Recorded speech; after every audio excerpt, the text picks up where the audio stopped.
সুপ্রিয় দর্শক, আকাশপ্রেমীদের জন্য চলে এসেছে বছরের অন্যতম বড় খবর।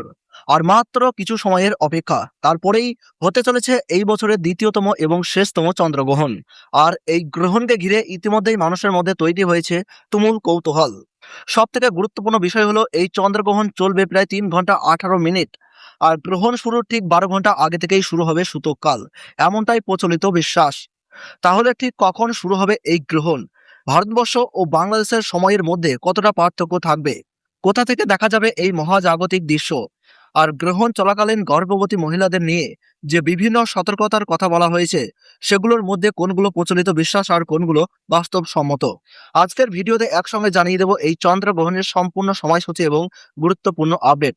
তাই ভিডিওটি একদম শেষ পর্যন্ত দেখবেন।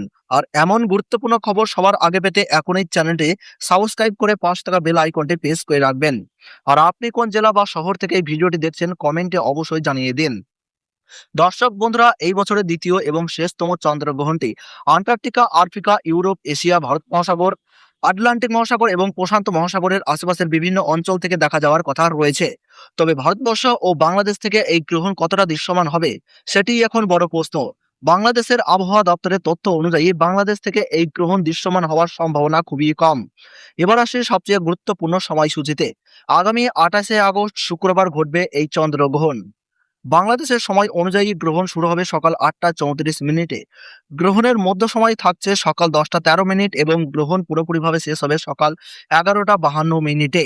অন্যদিকে ভারতীয় সময় অনুযায়ী গ্রহণ শুরু হবে সকাল 8টা 4 মিনিট। গ্রহণের মধ্যবর্তী সময় থাকছে সকাল 9টা 43 মিনিট এবং গ্রহণ সম্পূর্ণভাবে সমাপ্ত হবে সকাল 11টা 22 মিনিট। অর্থাৎ ভারতবর্ষ ও বাংলাদেশের সময়ের মধ্যে রয়েছে 30 মিনিটের পার্থক্য।